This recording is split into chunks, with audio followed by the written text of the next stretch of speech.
তুমি আমার জান্নাতের মধ্যে ঢুকায়া দাও। ওই বান্দাকে উঠায়া জান্নাতের মধ্যে ঢুকায়া দেবে, বলুন সুবহানাল্লাহ। তাহলে আল্লাহর কাছে চাইলে আল্লাহ আমাদেরকে মাফ করবে কি করবে না? জোরে গান। আল্লাহর কাছে চোখের পানি ফেলে কাঁদো, আল্লাহ পাক রব্বুল আলামিন মাফ করবে কি করবে না? এরা মুসলমান ভাই, আল্লাহর পয়গম্বর হাদিস শরীফের মধ্যে বলে, ক্বালান নবিয়্যু সাল্লাল্লাহু আলাইহি ওয়াসাল্লাম, মা জান্নাতুকা ওয়া মা নার। মা বাবা তোমার জান্নাত, মা বাবা তোমার জাহান্নাম। ঠিক কিনা? ধরে গান। আমাদের মা বাবার সাথে আমরা খারাপ ব্যবহার করে, ঠিক কিনা? এরা মুসলমান, যেই মা যেই বাবা আমাকে এত কষ্ট করে লালিত পালিত করে বড় করলো, অনেকের মা দুনিয়ার জমিনের মধ্যে নাই। এই জায়গার মধ্যে কার কার মা নাই একটু হাত তুলে আমারে দেখায় দেন। এই কার কার মা নাই একটু হাত তুলে উঠা, কাদের কাদের মা নাই তারা হাত তুলে উঠা।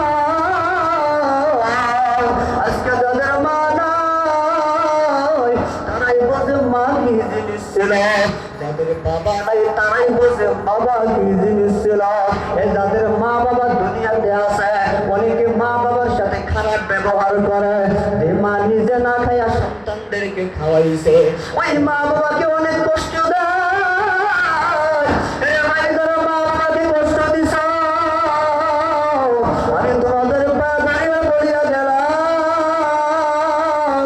আজকে মা বিশেষ করে বাসায় যাইয়া মায়ের পা ধরিয়া কান্দন লইও, বাবার পা ধরিয়া কান্দন লইও, আর বলিও মা আমাকে মাফ করিয়া দেন, বাবা আমাকে মাফ করিয়া দেন। রে মুসলমান, আল্লাহর নবী বলে, মা জান্নাতুকা ওয়া মা নার। মা বাবা তোমার জান্নাত, ওই মা বাবা তোমার জাহান্নাম।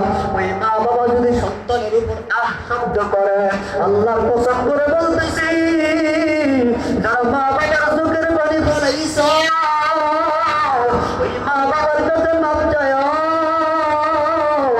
আমার আল্লাহ রব্বুল আলামিন তোমাকে কখনো মাফ করবে না। এই যে কয়েকদিন আগের কথা, আমার মাহফিল ছিল গোপালগঞ্জে। আমি গোপালগঞ্জে মাহফিলে যাইতেছি, গাড়ির মধ্যে উঠবো, এমন সময় একজন মুরব্বী আমার কাছে আসলো, আমার সালাম দিল, আমি সালামের জবাব দিলাম। আমার ডাক দিয়ে বলে, হুজুর, চোখের পানি ভাইয়া কান্না করতেছে। আমি বললাম, চাচা আপনি কেন কাঁদেন? বলে, হুজুর, আমার যে এমন একটা কষ্ট, আমার বাড়িও নাই, ঘর নাই। আমি বললাম, চাচা কেন আপনার ঘর বাড়ি নাই? ডাক দিয়ে বলে, হুজুর, আমার দুইটা সন্তান ছিল, সন্তান আমি সন্তানদেরকে কষ্ট করে মানুষের বাড়িতে কাজ করে এসে লেখাপড়া করাইতাম। ওই সন্তানগুলো বড় হয়ে গেছে, এখন বড় বড় টাকাওয়ালা হয়ে গেছে, চাকরিজীবী হয়ে গেছে। সন্তানগুলোকে বিবাহ শাদী দিয়া দিলাম। এখন সন্তানগুলো আমি বাবার কথা শুনে আমি বাবাকে মারধর করে, আমি বাবা ঠান্ডার মধ্যে আপনাই বলো না, আমার সন্তান আমাকে ঠান্ডার মধ্যে ল্যাপে দেয় না, কম্বল দেয় না, আমাকে খাবার দেয় না।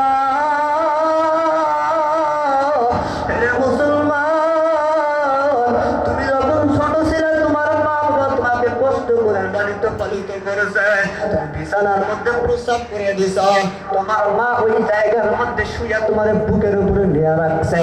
এই মা বাবার খবর নাও না। আজকে নিজে ভালো মন্দ খাও, নিজে কত কুরমা পোলাও খাও, মা বাবা খাবার পায় না, তুমি খবর নাও না।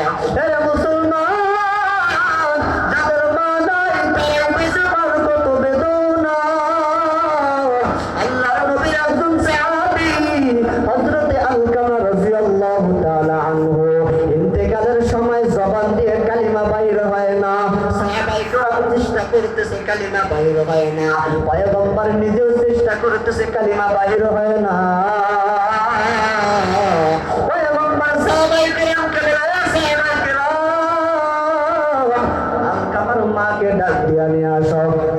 যখন আলকামার মাকে ডাকা হলো, পয়গম্বর বলে, ও আলকামার আম্মা, আপনি আলকামারে মাফ করে দেন, কারণ কারণ আপনার সন্তানের জবান দিয়ে কালিমা বাইরে হয় না।